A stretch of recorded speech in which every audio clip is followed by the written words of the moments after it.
La siguiente pregunta que vamos a comentar pertenece a la sección de imágenes. No es que sea en sí misma una pregunta muy difícil, pero merece la pena verla por lo típica que es la fotografía. Nos dicen que se trata de una mujer de 28 años que consume anticonceptivos orales, viene a urgencias por una cefalea. Antes de que siga, ya os digo que algo va a pasar relacionado con los anticonceptivos. Mira que hay gente que toma anticonceptivos orales en su día a día y no le pasa absolutamente nada, pero en el MIR, cuando una mujer joven nos cuentan que toma anticonceptivos, algo se va a trombosar. No sé si va a ser la poplitea, o si va a ser la femoral, o si va a ser el seno sagital, como va a ocurrir en este caso, pero algo se va a trombosar. Aunque sea una hemorroide, algo se va a trombosar. Son así de cansinos y repetitivos. Bien, pues nos dicen que tiene un dolor de cabeza, que esta mañana ha debutado con visión oscura, entre comillas, ahora veremos qué significa esto, y nos cuentan que la agudeza visual, eso sí, es normal, y las pupilas también son normales, pero sin embargo en el fondo de ojo me encuentro papiledema. Bien, pues presión arterial normal, nos dicen que en el TAC nos encontramos un TAC con contraste, una imagen que ahora vamos a analizar. Antes de ver el TAC, aquí, si alguien tiene una trombosis del seno sagital, tengo que saber en qué fijarme. Es una imagen muy clara, muy típica, vista una vez, vistas todas. El seno sagital, en su parte posterior, tiene una sección triangular. Si todo funciona correctamente y está permeable, el contraste debería llenarlo y lo verías blanco al hacer el TAC. ¿Qué sucede si yo tengo un trombo en el interior de este seno? Pues ese trombo va a dificultar el llenado de contraste. Esto sería normal, lleno de contraste. Si hay un trombo ahí dentro, pues va a haber un defecto de repleción en el interior de ese seno, y esto se conoce como el signo del ala delta vacía o signo del delta vacío. Delta porque es triangular, no tiene más. Aquí tenemos la imagen. Fijaros cómo comparamos la situación normal con la situación patológica. Esto no creo que os cueste mucho trabajo distinguirlo en caso de que apareciese después de ver esta pregunta. Ya digo que no es muy complicada, pero bueno, merecía la pena dedicarle unos minutos. Vamos a ver otras opciones que nos comentan. Dice la opción número 1 que si pseudotumor cerebri. ¿Qué os parece? Pseudotumor cerebri podría producir hipertensión intracraneal, como tiene esta paciente, pero un pseudotumor cerebri no nos mostraría lo que hemos visto en la imagen. Cuando quieren esto, el pseudotumor cerebri, síndrome de hipertensión intracraneal benigno, ¿qué nos suelen contar? Puede ser que nos hablen también de una mujer joven con sobrepeso u obesidad, suelen decirte, eso hace que sea más probable. Hay ciertos fármacos que pueden inclinar a producir ese pseudotumor cerebri, nos pueden contar que si tome indometacina, se ha descrito, que tome tetraciclinas, también se ha descrito, que tome algún retinoide por vía oral, por ejemplo, pues la isotretinoína también se ha descrito. Hay muchos fármacos que pueden producir eso, pero ya digo, no habría un defecto de repleción en ese delta, por tanto la opción número 1 pues no me la voy a creer. No obstante, si alguien ha marcado la opción número 1 porque no ha apreciado ese detalle, pues bueno, no pasa nada, no es la más descabellada, ni mucho menos. De hecho, es la única duda razonable. Pues fijaros la número 3, hipertensión maligna, no tiene mucho sentido. Nos han dicho manifiestamente que la presión arterial es normal. Eso es porque el autor de la pregunta quería terminar rápido y no quería poner una opción que representase mucho desafío. Y la 4, esclerosis múltiple, pues ya sabes, vamos a ver. Puedes no saber mucho de esclerosis múltiple, que deberías, porque se pregunta bastante en el examen, pero hombre, sabes que la cefalea no es precisamente el síntoma más frecuente en la esclerosis múltiple, ni de coña, eso no te lo va a contar alguien con esclerosis múltiple. Aparte, tampoco has visto que haya ninguna alteración en sustancia blanca. Ya sé que el TAC no es la mejor técnica de imagen para ver sustancia blanca, pero aún así aquí no tiene ni una cosa, ni otra, ni clínica típica, nada. Es que por eso aquí la opción número 4 pues pasa lo mismo, es un relleno. Lo único que tiene que pueda encajar en la esclerosis múltiple es la edad y el sexo, mujer joven, pero nada más, así que la 4 pues no tiene mucho sentido. La 2 sería la que habría que marcar. En la trombosis del seno sagital, como hay un compromiso del drenaje venoso, eso puede incrementar la presión intracraneal, por eso pues tiene esta sintomatología, esa cefalea, esas alteraciones visuales sutiles. Fijaros que la Cuando hay un síndrome de hipertensión intracraneal, la agudeza visual, bueno, en fase aguda, va a ser normal. No va a contar nada de eso, no va a ver mal. Te va a decir como mucho que si tiene episodios fugaces de visión borrosa o que nota los colores un poquito como más apagados, como más oscuros, pero es algo muy transitorio. Eso suele incluso pasar desapercibido. No da mucha clínica visual. Lo que sí que puede ocurrir, eso sí, es que si haces un fondo de ojo te encuentres papiledema, como sucede en esta paciente. Pero fijaros que la agudeza es normal, las pupilas son normales. Cuidado con eso para distinguirlo de otras posibilidades. Bueno, aquí lo dejan bastante claro, la 2 sería la respuesta correcta. Vamos a borrar esto. Y pasamos, atención, a una pregunta bastante exigente, pero sobre un aspecto que ya se ha preguntado en el MIR en las últimas ediciones, así que esta hay que conocerla. Dice la pregunta: hoy día el mal uso de los antibióticos está generando un problema en la sociedad por la aparición de resistencias tal, y al final nos dicen, oye, ¿cuál es el mecanismo de resistencia más frecuente en el género neumococo? Esto ya se ha preguntado alguna vez en el MIR, no solamente el mecanismo de resistencia del neumococo, sino también de alguna otra bacteria. Así que bueno, pues vamos a ver las opciones. Nos dice la 1 que si mutación de la PBP2A, es una posible mutación de las proteínas fijadoras de penicilina. Fijaros la opción número 4, mutación del PBP2B. No sé cuál va a ser la respuesta correcta, pero ya sabéis, dos opciones muy parecidas pero distintas en un detalle, seguramente una de las dos va a ser. La respuesta número 2 no es muy verosímil, eso de la pérdida de porinas lo podemos encontrar principalmente en gram negativos, van a ser gram negativos, aquí el neumococo no te van a contar eso. Y la respuesta número 3, generación de beta-lactamasas, mucho cuidado porque esto es una trampa que mucha gente pues a lo mejor pudiera haber caído. Vamos a ver. Bacterias que se defiendan de los beta-lactámicos haciendo beta-lactamasas. Hay muchos estafilococos que pueden hacer esto. También de la triada bacteriana típica del EPOC. ¿Cuáles eran los 3 bichos que afectan típicamente al EPOC? Hay que pensar en ellos en un paciente con EPOC reagudizado, etcétera. Neumococo, Moraxella y Haemophilus eran. Bien, pues de esos 3 hay 2 que se caracterizan por eso, por hacer con frecuencia beta-lactamasas. Cuidado, que no es el neumococo.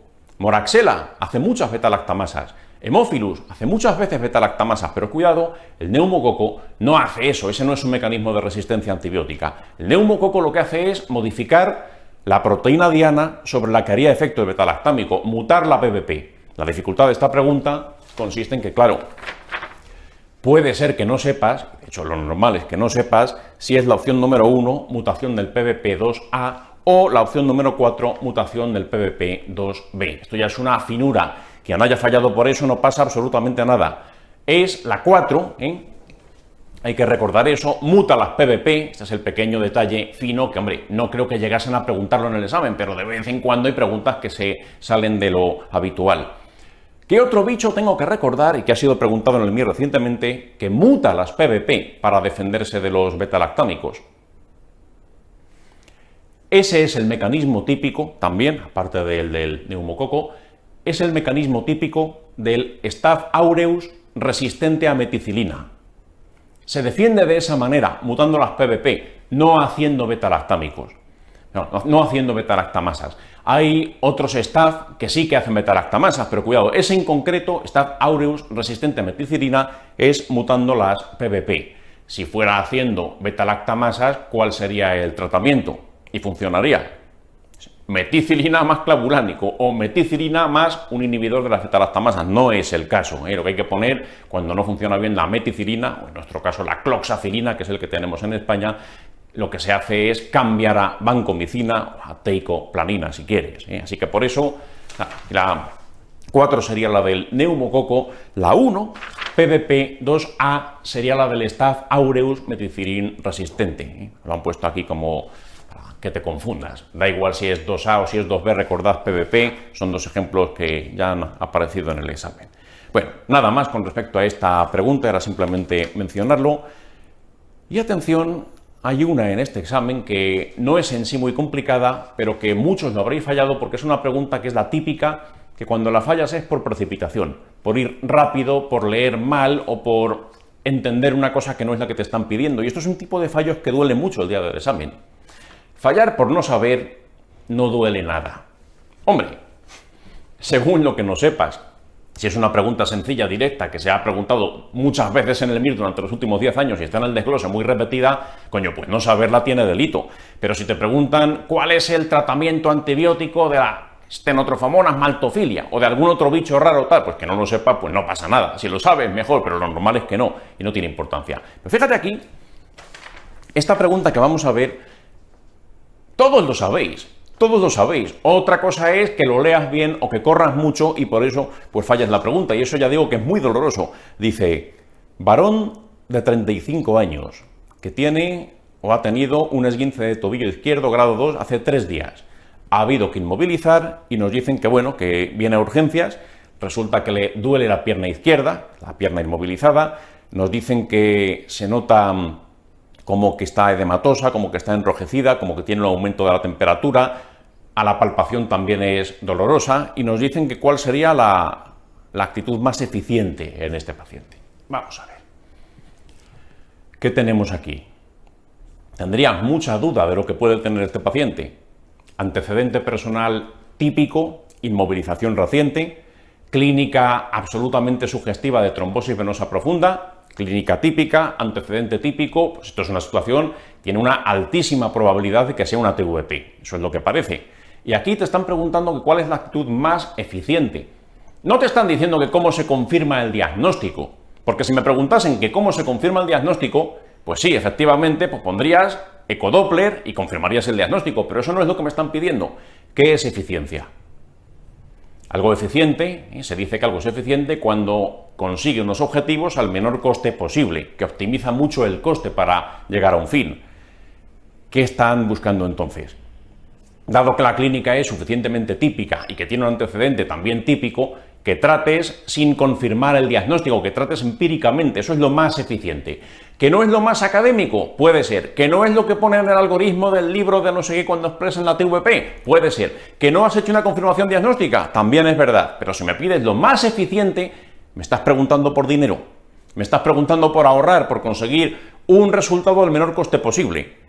¿Qué dificultad tiene esta pregunta? Pues que no estoy acostumbrado a buscar términos económicos cuando es una pregunta que aparentemente es de medicina pura y dura. Esto no es una pregunta de epidemiología y estadística. Esa es la dificultad que tiene. Si corro, me equivoco. Si no leo bien, me equivoco. Mucho cuidado con esto, ¿eh? A partir de ahora, leed con atención la palabra eficiencia. No solamente va a aparecer en esas preguntas típicas de epiestadística, en las tablas casi sensibles, específicas. No, ahí no va a aparecer necesariamente. Podría surgir aquí, que es lo más eficiente desde el punto de vista de una decisión terapéutica, en este caso, ahorrar la prueba diagnóstica porque lo tengo suficientemente claro. Entonces, por eso la respuesta correcta pues sería la 3.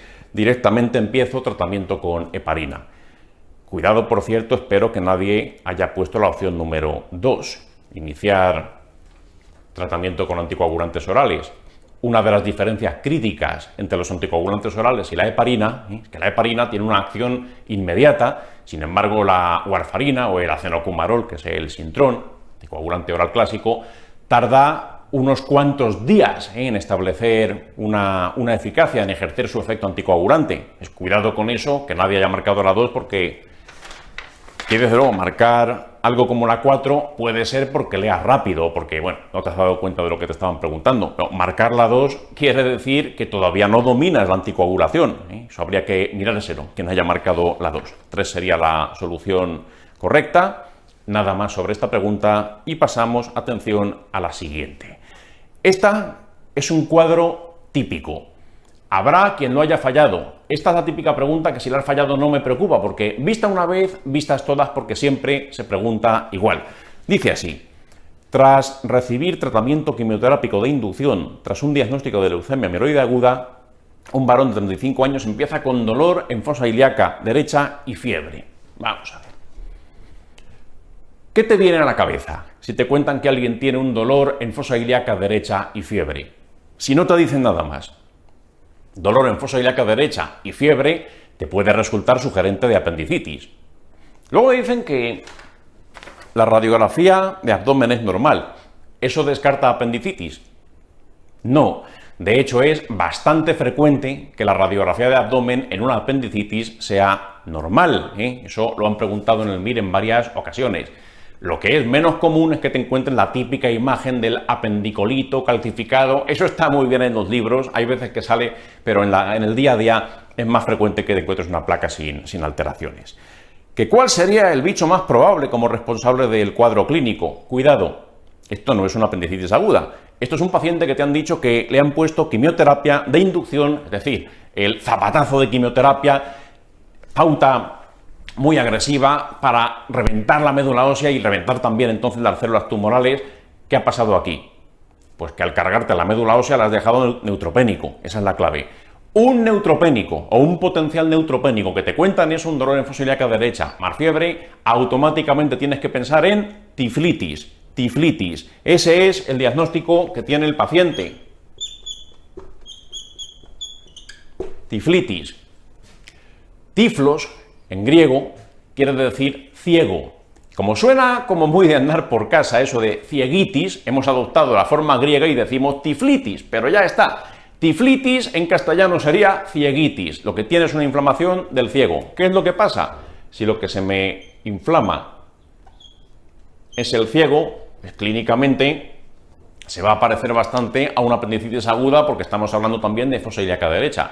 ¿Qué es lo que me va a dar la clave? Que me cuentan un neutropénico. Una aparente apendicitis en un paciente neutropénico, piensa en esto, piensa en tiflitis. ¿Cuál es el agente causal más vinculado a la tiflitis? Pseudomonas aeruginosa. Acordad que los neutropénicos tienen especial propensión a infectarse por ciertas bacterias como Staph aureus, es uno, Pseudomonas aeruginosa es otra.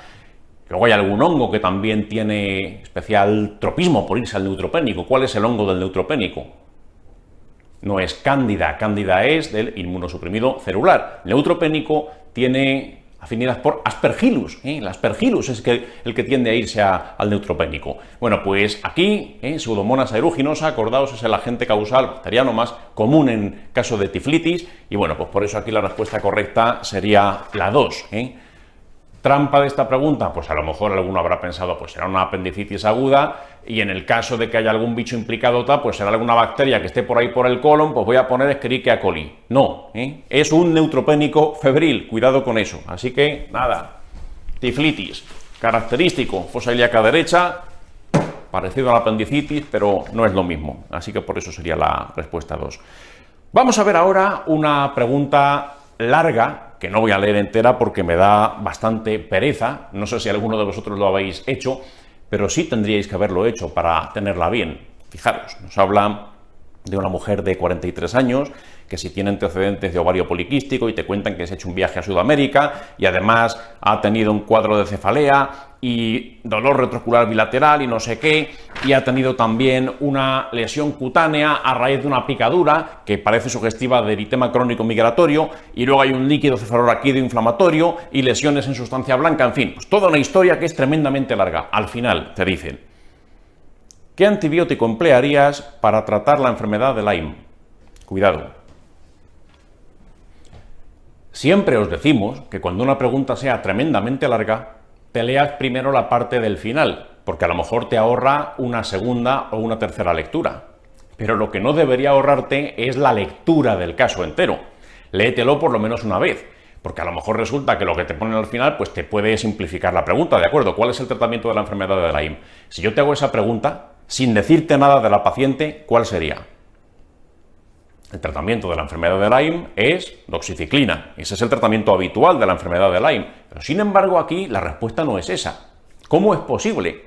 Hay que leer el caso también. ¿Qué le pasa a esta paciente? ¿Tiene un Lyme? Sí, confirmado. Ha tenido su eritema crónico migratorio, como buena paciente con Lyme. Muy bien, la lesión cutánea, circinada, etcétera, que va cambiando, que va migrando, que se va abriendo, todo lo que tú quieras. Pero ¿qué más te han dicho? Y te han dicho muchas cosas. Y esto es lo que tiene esta pregunta. Como es tan larga, da pereza, no me la leo entera y fallo porque, como no me lo leo, pues no sé lo que le pasa. Esta pregunta está puesta en el contexto de una paciente que tiene un Lyme, que tiene su eritema crónico migratorio, pero mira la de cosas neurológicas que te han dicho. Si tiene un líquido cefalorraquídeo de carácter inflamatorio, que si lesiones no sé qué en sustancia blanca, que si ha tenido marcha atáxica y rigidez de nuca y Kernick y Brunchinsky dudosos, tal, signos meningios, en fin. Esto es un Lyme. Resumen de la pregunta: paciente con Lyme con afectación neurológica. Eso es lo que lo cambia todo. Enseñanza de esta pregunta, aparte de que hay que leer el caso clínico entero. La doxiciclina, lo mismo que la mayor parte de las tetraciclinas, no atraviesan bien la barrera hematoencefálica, llegan en una cantidad demasiado pequeña para ejercer un efecto terapéutico. Por ese motivo, cuando tienes un Lyme, cuidado, cuando tienes un Lyme con afectación neurológica, tienes que poner algo que penetre mejor la barrera hematoencefálica. Y la respuesta correcta es ceftriaxona en ese caso. La ceftriaxona tampoco es que sea un antibiótico que pasa muy bien barrera hematoencefálica. Sí que lo hace y sí que la pasa muy bien cuando las meninges están inflamadas, cuando hay cierta inflamación en el sistema nervioso, ahí sí que pasa bien, y eso sí es el caso. Entonces, por eso la respuesta correcta pues sería la número 3, ceftriaxona. La doxiciclina no pasa bien, ni siquiera cuando hay inflamación meningea ni nada de eso. Entonces, por eso la 3 sería la solución. No tiene más. Lyme más repercusión neurológica, ceftriaxona. Lee la pregunta completa, esta pasa igual que la de la trombosis venosa profunda. Si vas rápido o si no lees, porque efectivamente es muy larga y da pereza, pues puede ser que te tragues un punto que podrías perfectamente haber acertado. Bueno, dejamos esta pregunta. Por cierto, decimos que las tetraciclinas atraviesan muy mal la barrera hematoencefálica. Bien, pregunta de friki absoluto. Quien la sepa, pues nada, pues que celebre en privado su friquismo, pero que no se lo diga a nadie. ¿Cuál es la tetraciclina que más atraviesa la barrera hematoencefálica? La minociclina, Por ese motivo, la minociclina, aparte de otros efectos secundarios compartidos con otras tetraciclinas, la minociclina además da más mareos, da más alteraciones relacionadas con la esfera de lo neurológico, porque es la única que llega un poquito más al cerebro. Pero bueno, una mera curiosidad, ni lo apuntéis, es un friquismo ahora que me ha venido a la cabeza. Esto salió en el MIR, no es que me estudie estas cosas porque sea un friki, pues igual lo soy, no lo sé, pero la cuestión es que eso cayó en un MIR de los años 90, y por eso conocía esa pregunta. Pertenecía a mi desglose, estaba todavía de las convocatorias más antiguas, hasta los últimos 10 años, pues año 93, 94, tal, cayó esa pregunta, y bueno, pues se me grabó bastante el desglose. Hay que reconocer que lo trabajé, coño, en su día. Aún así, fijaros, trabajé el desglose, pero voy a confesarme, coño, una cosa que tenéis que evitar hacer. Trabajé el desglose en las asignaturas que considerábamos importantes, que nos decía la academia que eran importantes, qué tal, pero lo descuidé en algunas que quizá me hubiera sido rentable. Me estoy refiriendo a planificación y gestión. Ya había preguntas de planificación y gestión hace 20 años, claro que las había. Otra cosa es que ahora digan, ¿hay alguna más? Más o menos lo mismo. Pueden ser quizá un poquito más exigentes, pero más o menos igual, eso no ha cambiado. Siempre ha habido 3, 4, 5. Bueno, hubo un año, de hecho, que el Ministerio le dio por poner 25 preguntas de planificación y gestión. No recuerdo qué convocatoria era muy antigua, antes que mi MIR. Y ese año os podéis imaginar lo que pasó, que la media pues bajó un poquito. Bien, pues preguntas de planificación y gestión. Había 4 en mi examen, a mí me resultaron muy complicadas. Tuve una bien y 3 mal, una cosa, lo hice muy mal en ese bloque. Y resulta que nada, cuando salgo del aula, vuelvo con un compañero hacia casa en el mismo autobús y me dice, oye, las que sí que han sido sencillas son las de planificación y gestión. Me quedo así mirándole y digo, tu madre es la que ha sido sencilla. A mí me han parecido muy complicadas. De joder, si de las 4 había 3 que eran del desglose. Ni me había mirado el desglose de planificación y gestión, o si lo había hecho se me había olvidado, no había mirado suficiente ese desglose.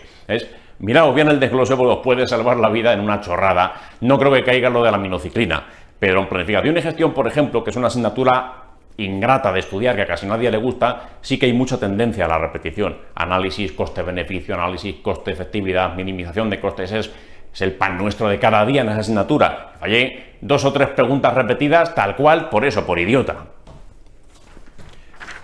Estoy contando demasiadas cosas que hice mal en mi examen, pero bueno, hay que escarmentar en cabeza ajena. Dejamos esta pregunta y nos vamos, atención, a 2 preguntas de ginecología sobre uno de los temas estrella, incluso tiene un capítulo propio, que es el síndrome de ovario poliquístico. Y en estas 2 preguntas, me voy a poner muy serio. Esto no se puede fallar. Este tema cae año sí y año también. Es un síndrome que en realidad pues, es más de endocrino que de ginecología, aunque se estudia en gine, pero bueno, complicado, tiene una fisiopatología que no se entiende del todo bien, todavía hay especulación al respecto, pero las cosas que voy a contar se tienen que saber porque cae mucho y cae siempre. Y el motivo de que hayamos puesto 2 preguntas de este simulacro y vaya a dedicar un rato a comentar este problema es que habéis fallado más de lo habitual, más de lo esperable.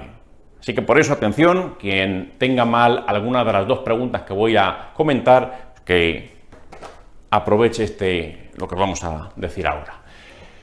Síndrome del ovario poliquístico, vamos a ver. Esto, lo primero, ¿qué es lo que pasa? ¿Cómo funciona este tema? ¿Cómo funciona el ovario normal o qué es lo que sucede en un ovario normal? Bueno, mira, una estructura que vamos a mencionar mucho aquí en el ovario poliquístico va a ser esta de aquí. Eso que he pintado, redondeado, supongo que será redonda y si no, pues me perdonáis, es la teca. Bien, importante, la teca, para que funcione la teca, para que actúe, va a ser estimulada por la LH. La LH es quien se encarga de que la teca actúe. ¿Y qué es lo que hace la teca ovárica? Produce testosterona, produce testosterona, cuidado.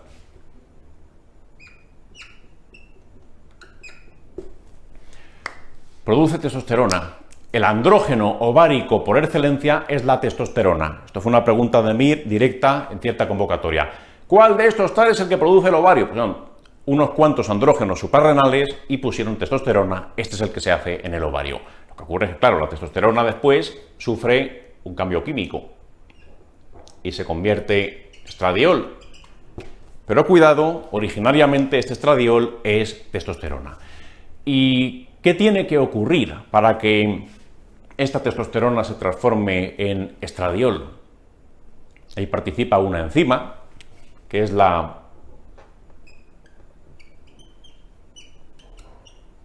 aromatasa, y este cambio químico ocurre en una estructura que estoy pintando como punteada,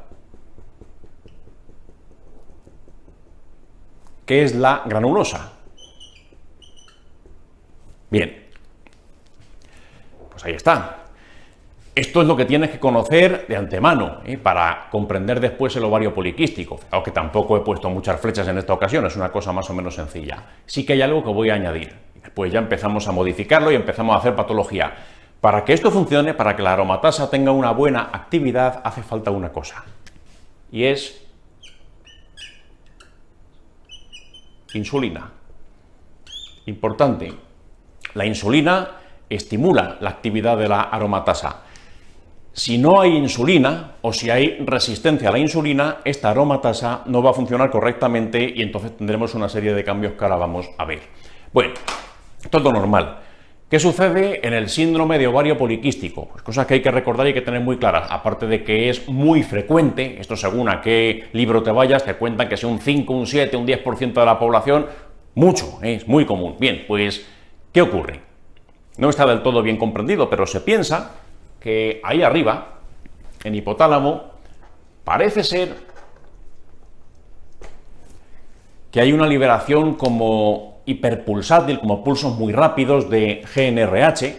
No está muy claro por qué, pero es así, o se supone que es así, y bueno, pues eso hace que esos pulsos hiperrápidos, esa hiperpulsatilidad de la GnRH, estimula más de lo habitual la LH. Vamos a encontrar un incremento de la LH. Antiguamente, ahora ya se le da menos importancia, pero antiguamente el cociente LH-FSH, donde proporcionalmente pues, prima más la LH por este efecto, es algo que se tenía muy en cuenta en el tema del ovario poliquístico. Antiguamente esto era criterio diagnóstico, hoy día ya no lo es, y ese aspecto se ha preguntado en el MIR recientemente. Hoy día este desbalance LH-FSH, aunque puede existir, vamos a ver que no en todos los casos, pero puede existir, es algo que ya se observa menos, se tiene menos en cuenta. Bien, pues esta LH que está sobreestimulada, ¿qué es lo que va a hacer? Pues sobreestimular aquella diana sobre la que normalmente actúa. Entonces, esta teca se va a convertir en una superteca y vamos a tener una gran teca. más exactamente a la teca interna, pero bueno, da igual. La cuestión, la teca crece, y por cierto, el ovario crece, ¿eh? Los ovarios, mujeres con síndrome de ovario poliquístico, tienden a ser grandes, es una de las cosas que se pueden ver en la ecografía, y es a expensas de esto, de esta estructura, de la teca, ¿eh? Vas a encontrarte con eso, unas tecas grandes.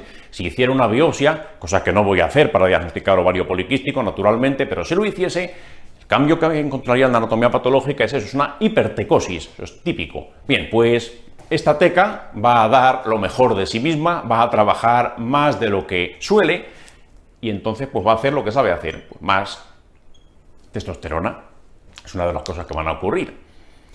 Y este incremento de testosterona pues podrá transformarse en estradiol o no, pero de momento ya tengo más testosterona. Eso es una de las cosas que suceden. ¿Y qué efectos tiene la testosterona? Pues ya sabéis.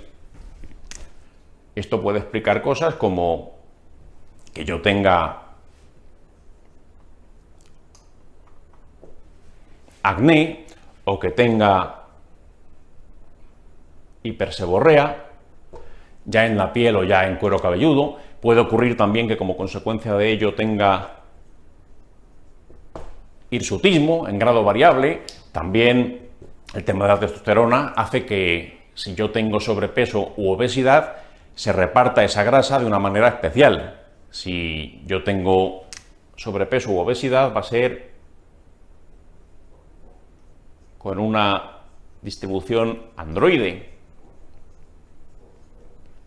Sabéis que hay obesidad tipo pera, glúteo femoral, que es más frecuente en el sexo femenino, y luego está la obesidad androide, la obesidad tipo manzana, la obesidad troncular o centrípeta, como la quieras llamar, y esto es a lo que va a predisponer, entre otras cosas, el ovario poliquístico, porque tenemos un ambiente más rico en andrógenos, en testosterona. ¿Qué pasa entonces? Pues en el caso de que yo tenga sobrepeso tal, pues va a tener esa distribución, y una de las cosas que hace el sobrepeso, en particular si es este tipo de sobrepeso, es que contribuyen a que haya una resistencia a la insulina. ¿Qué pasa entonces? No es que no haya insulina, es que hay resistencia a ella. ¿Y qué sucede entonces? Si hay resistencia a la acción de la insulina, la aromatasa no funciona bien. ¿Qué pasa entonces? Si esta aromatasa deja de funcionar, la testosterona pues va a subir un poquito más porque no voy a poder convertirla en estradiol y el estradiol pues va a bajar. Y si no tengo estradiol, pues ya sabes, va a haber dificultad para embarazos, etcétera, va a haber también alteraciones menstruales, en fin. Y todo esto, pues, ¿qué implica? Pues el resultado final, aparte de las cosas que ya hemos visto aquí, pues va a haber una anovulación crónica. De hecho, este síndrome de ovario poliquístico pues va a ser la causa número 1 de anovulación crónica, porque ya digo que es un tema pues muy común. Entonces, esto, ¿qué importancia tiene? ¿Qué cosas te pueden preguntar en el MIR? Pues prácticamente todo. Es un tema que además en el libro de Gine viene relativamente resumido, y para lo que te podrían contar que hay mucho escrito, y las preguntas que han caído hasta ahora, pues en su mayor parte se pueden responder sin problema, ¿eh? Así que es un tema que no abulta mucho, es rentable porque las preguntas no suelen ser difíciles, y ya digo que los últimos simulacros, alguna pregunta de más habéis fallado, cuidado con este capítulo. Vamos a ver una pregunta relacionada, hay dos en este simulacro. Una de ellas dice: usted sabe que el síndrome de ovario poliquístico se caracteriza por una alteración hormonal compleja. Respecto a la fisiopatología, ¿es falso qué? Vamos a ver opción por opción. La 1 dice que afecta como a un 4 o 10% de mujeres en edad reproductiva. Bueno, pues a lo mejor no sabe exactamente el porcentaje, pero sabes que es más o menos así, lo que decíamos antes. Es muy común. 2. Aparece una hiperpulsatilidad de la GnRH. Bueno, pues eso es uno de los mecanismos que se postula que están implicados por lo menos en el origen. Después, existe una concentración sérica media de LH elevada, con una FSH normal o en el límite inferior de la normalidad. Esto no se va a cumplir en todos los casos, pero sí que es un hallazgo endocrinológico más o menos común en el síndrome de ovario poliquístico. Antiguamente era criterio, aunque hoy ya no se considera tal, pero no es descabellado, ¿eh? Va a tender a predominar esa LH. Pero bueno, lo que dice la opción número 3, pues no puedes considerar que eso sea mentira, aunque haya perdido importancia. Cuidado con la 4, dice: en un 20-30% de los casos aparece hiperprolactinemia moderada, que alcanza niveles anovulatorios. Eso es mentira. Anovulación hay, por supuesto. Es uno de los problemas principales en el síndrome de ovario poliquístico. Pero cuidado, una cosa es que haya anovulación y otra cosa es que sea la prolactina la causante de esa anovulación porque alcance niveles anovulatorios. Para que la prolactina me haga que no pueda ovular, tiene que subir mucho realmente la prolactina. Aquí, en un 20-30% de los casos de ovario poliquístico, se ha descrito que hay un incremento de la prolactina. Pero entonces no solamente ocurre lo que has pintado aquí. No, hay más cosas que ocurren que no he pintado. Mira, esto de aquí. Esto es un riñón. Y el riñón, pues ya sabéis que tiene un gorro, que es la suprarrenal. Bueno, pues también se ha descrito que en el síndrome de ovario poliquístico, la suprarrenal, hay un incremento de la producción de andrógenos. Fijaos que aquí no hay ninguna flecha ni lo estoy vinculando tal, porque no está muy claro por qué ocurren las cosas, pero sí que es verdad que se sabe que ocurren. Entonces, esto sucede, o puede suceder, 20-30% de los casos, pero no niveles tan altos para considerarlos anovulatorios. Y hay una discreta elevación de la prolactina. Eso es lo que hace que esa opción sea la falsa. Acordaos, en suprarrenales también puede haber esa alteración, una tendencia a producir más andrógenos de los debidos. No solamente va a ser el andrógeno ovárico, la testosterona, sino también pueden participar otros andrógenos suprarrenales.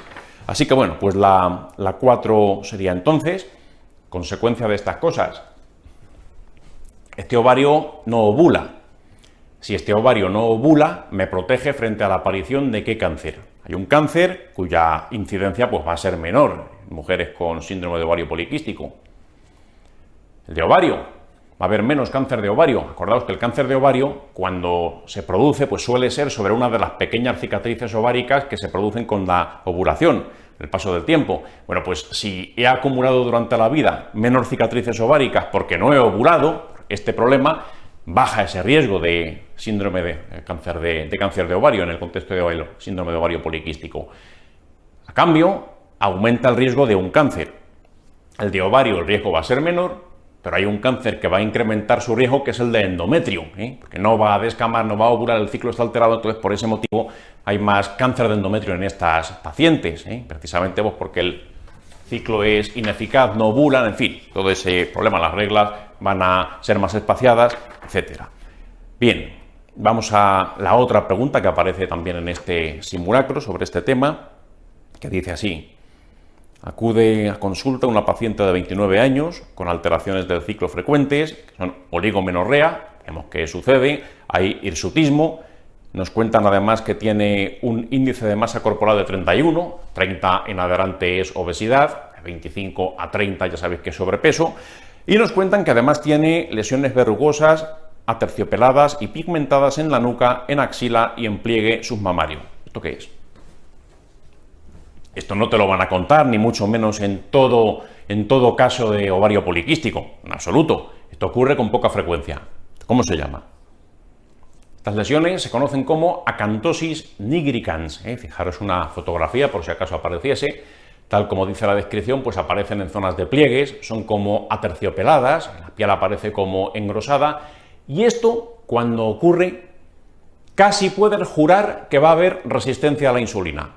Esto se vincula mucho a la resistencia insulínica, es algo muy típico, Entonces, por eso no es muy frecuente, la mayor parte de la gente con resistencia insulínica no va a tener acantosis nigricans, pero en el caso de que aparezca, casi seguro que hay resistencia a la insulina.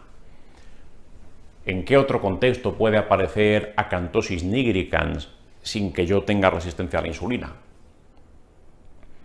La acantosis nigricans se ha descrito como síndrome cutáneo paraneoplásico. Hay ciertos cánceres que pueden hacer que yo desarrolle acantosis nigricans, pero cuando la acantosis nigricans se debe a un tumor, a un cáncer oculto, suele ser de una aparición mucho más brusca, muy marcada en poco tiempo y sobre todo, esto es una cosa que lo distingue totalmente de una acantosis nigricans normal y corriente, es que cuando es debida a un cáncer suele afectar mucosas. Una acantosis nigricans por obesidad o por resistencia insulínica no va a tocar nunca mucosas.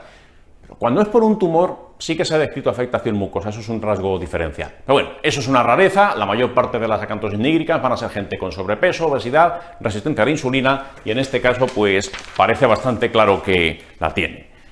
Bueno, pues ¿cuál es falsa con respecto a la patología que sospechas? dice la opción número 1, que es muy probable que haya resistencia a la insulina, como acabamos de decir. 2, la determinación de testosterona libre se encuentra elevada en el 70% de las veces. Bueno, no sabemos el porcentaje exacto, pero elevación sería muy coherente que lo hubiese, si tenemos en cuenta lo que hemos visto aquí. Después, la 3, el cociente LH-FSH es superior a 2. Cuidado, cuidado, que lo hemos dicho, que esto cada vez es menos importante. Sí, hombre, pero coño, lo has comentado, que puede ser que haya LH por encima de FSH y eso es una cosa que se conoce, que ocurre en el ovario poliquístico. Sí, pero también dijimos que a veces no ocurría así. ¿Y en qué casos en particular no suele ocurrir tanto esto? Sí que es común que te encuentres una LH superior proporcionalmente a la FSH. No sé si tanto como por encima de 2 el cociente, pero sí que puede haber un cierto predominio, pero cuidado, cuidado. En pacientes con obesidad, la LH tiende a estar bastante parecida a la FSH. Ese marcado predominio que sale en los libros y que aparece en los esquemas de fisiopatología, no se cumple tanto ese detalle en particular en mujeres obesas. Entonces, por eso aquí, como te cuenta una mujer con una obesidad BMI de 31, es para que tengas en cuenta ese detalle. La LH no creo que en su caso esté tan elevada en relación con la FSH, porque en mujeres obesas esto ocurre muy poquitas veces. Es por eso la 3 es la respuesta que hay que marcar, esta es la falsa. No pasa nada si alguien no conocía ese pequeño detalle. A lo mejor esta pregunta la podéis haber sacado por exclusión, en todo caso, pero bueno, que sepáis que es así. La última de las opciones, la 4, dice que la primera medida a tomar sería la pérdida de peso. Bueno, pues eso va a ser verdad. ¿Qué es lo que sucede aquí? En el ovario poliquístico hemos visto que esto es un matiz de importancia crítica. Si yo soy capaz de alguna manera de controlar esa resistencia a la insulina, todo esto va a mejorar. Si la insulina otra vez vuelve a ejercer su efecto, la aromatasa funciona, la testosterona se transforma en estradiol y todo esto pues va a ir mejor. Es por eso en mujeres con ovario poliquístico con resistencia a la insulina puedo dar algún antidiabético oral que reduce la resistencia a la insulina. Metformina, metformina. Esto es una cosa que hace 20 años no lo preguntaban en el MIR, porque hace 20 años pues no se empleaba, ahora sí se emplea la metformina en el ovario poliquístico, y es eso, ovarios poliquísticos con resistencia insulínica, la metformina en este sentido me puede ayudar. Así que bueno, pues lo que dicen en la respuesta 4 es lógico, antes de dar metformina, o a lo mejor incluso a la vez que la metformina, pero le voy a pedir que pierda peso, porque la obesidad juega un papel crítico, como sabéis, en la resistencia insulínica. Así que bueno, pues esta pregunta, la falsa sería la 3, nada más que comentar sobre ella, nada más que comentar tampoco sobre ninguna otra pregunta, ya sois libres, por lo menos hasta el siguiente simulacro. Muchas gracias por vuestra atención y nos vemos en el simulacro número 20.